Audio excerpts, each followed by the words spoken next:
Introduction. I guess I don't know where to start. The usual thing is my name is E, and this is how my story began. I have 2 cats, a dog, a white picket fence, and an insatiable thirst for anything but the ordinary. Or maybe I grew up in a trailer park and was molested when I was 12 by some drunken asshole who had nothing better to do. I could be a single mom with a deadbeat boyfriend who only takes a break from beating me when he is high on heroin. I could be a sex addict who, after losing all self-control, decided to make some money out of it because I'd be out there doing it anyway.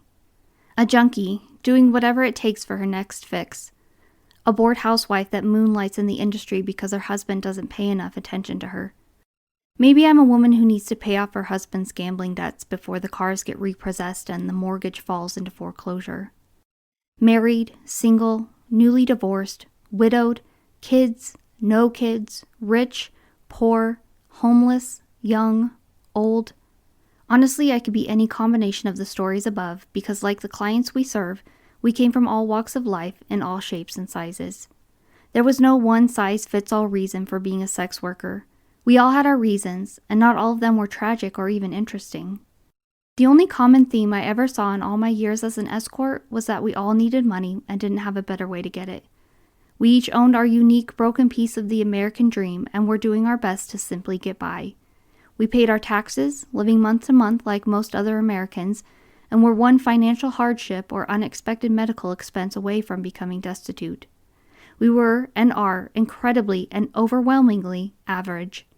But most important of all, and the part that society likes to gloss over the most, were we were all people, just like you. Of course, there were differences. Certainly a normal Tuesday night for you may not consist of stripping nude in a hotel room with a stranger you never met, and I imagine your business expenses didn't consist of fishnet stockings and lipstick. Still, with all things considered, I'm not so different from the man walking down the street with a briefcase, rushing off to get to a meeting on time. Anything done professionally becomes a banal task before long, and the adult entertainment industry was no exception. Just like flipping burgers or teaching a classroom of rambunctious kindergartners, it was work, but unlike the latter, it offered a rare glimpse into the raw underbelly of society. For me, being an escort exposed me to a wealth of experiences I would have normally never been a part of, and I saw a darker side of human nature that few ever get a chance to see. It was gritty and sometimes sad, but it also always held the potential for lighthearted moments of unexpected joy. Each day, and each client for that matter, was a unique opportunity to peek into a window of the most vulnerable, intimate thoughts of a person possessed. I was personally privy to the feelings and desires that most people will never share with another living soul and will likely take to their graves. I was both a person and a ghost to my clients, a nobody with no real name or consequence.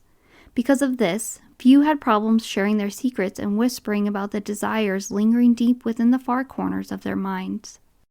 The media tells us that sex workers are a certain kind of people. I see on television hookers being murdered by a deranged serial killer, and the fact of the life lost is handled as nothing more than an afterthought needed to advance the story of a criminal drama. No care or consideration was given to the woman who was murdered. In our society, I learned quickly that a sex worker's life is considered less than worthless. Who cares if another prostitute lies dead in the gutter? She is human trash, after all, and worst of the worst. Women who sell their bodies are viewed as scum, living at the lowest rung of the social ladder as outsiders. No one I worked with wanted to openly admit that they worked as an escort to anyone outside of the industry because of the shame and the humiliation it carried. Many of us had already been disowned by our families and subsequently treated as if we were already dead. We were forced to live secret, double lives in order to support ourselves and our families. Many of us had small children at home, and many more had boyfriends and husbands. We were hated by housewives and shunned by the same men who paid top dollar for our services.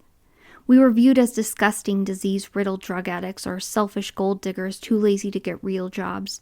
Yet despite being considered the wretches of society and denounced by all, there was a never-ending sea of clientele eager for our services time and time again. I've also seen the media tell a tale of glamour and fast, easy money. Beautiful women living lavish lifestyles full of admiration while being showered constantly with expensive presents.